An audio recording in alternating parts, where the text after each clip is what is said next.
আমরা সুন্দর স্বাভাবিক জননেত্রী শেখ হাসিনার দৃষ্টিতে পড়লে আমাদের একটা গতি হবে উপরে জাতীয় সেক্টরে এবং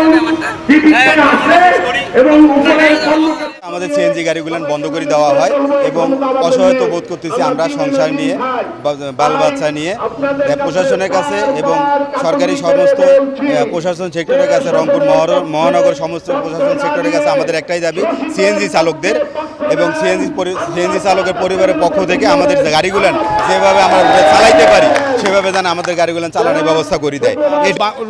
বাংলাদেশ ব্যাংকের মোড় থেকে কাকিনা কালীগঞ্জ আপনার দইখাওয়া হয়ে আমরা হাতিবান্ধা পর্যন্ত যাই এবং গঙ্গাচড়া হয়ে কৈমারি শোলমারি এই দিকে কোনো বাসের ছোঁয়া নেই, কিন্তু তারপরেও আমাদের গাড়িগুলোকে মামলা দেওয়া হচ্ছে এবং চালাইতে দেওয়া হচ্ছে না।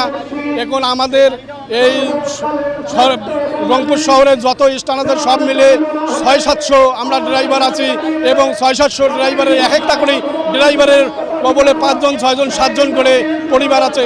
এই পরিবারগুলো নিয়ে আজকে আমরা ভীষণ চরম সম্মুখীন হয়ে দাঁড়িয়েছি এবং বাচ্চা কাচ্চার লেখাপড়া খরচ এবং চিকিৎসাপাতি চাওয়া আমাদের এই গাড়িগুলোকে রেজিস্ট্রেশন দিয়ে আমাদের পুনরায় চলার ব্যবস্থা করে দেও এবং আমরা অবৈধভাবে চলাইতেও চাই না।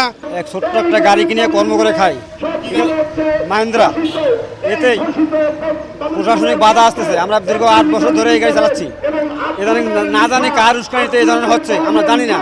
এই গাড়িটা হলো আমাদের প্রধান জীবিকা নির্বাহ। আমরা চাই কর্ম, আমরা সঠিকভাবে বাঁচতে চাই না। আগে আমাদেরকে বাধা আসছিল, এসি ইমরান একটু বাধা করছিল, তারপর তাকে বুঝে আমরা গরিব মানুষ বিদায় সবাই আমাকে সাথ দিচ্ছে আমাদেরকে। কিন্তু ইদানিং জানি না কি হচ্ছে, কার উস্কানিতে আমাদের প্রতি এত নির্মম জ্বালাতন হচ্ছে আমরা জানি না।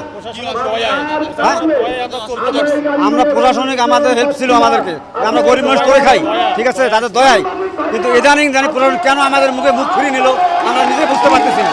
তো কারণ হলো এই গাড়িগুলো যে সিএনজি এলপি গ্যাস চালিত গাড়িগুলো বন্ধ হওয়ার কারণ হলো আমাদের রেজিস্ট্রেশন নাই। আমরা রেজিস্ট্রেশন ছাড়া এর আগে চালাইছি, হ্যাঁ, কিন্তু এখন বিভিন্ন কারণে চালাইতে পারতেছি না। এখন মামলা দিচ্ছে গাড়িগুলোতে। আমরা এখন রেজিস্ট্রেশন চাচ্ছি, আমরা বিআরটিএর কাছ থেকে অনুমোদন চাচ্ছি। আমরা আমাদের এই বৈধ গাড়িগুলো লাইসেন্স দেওয়া হোক।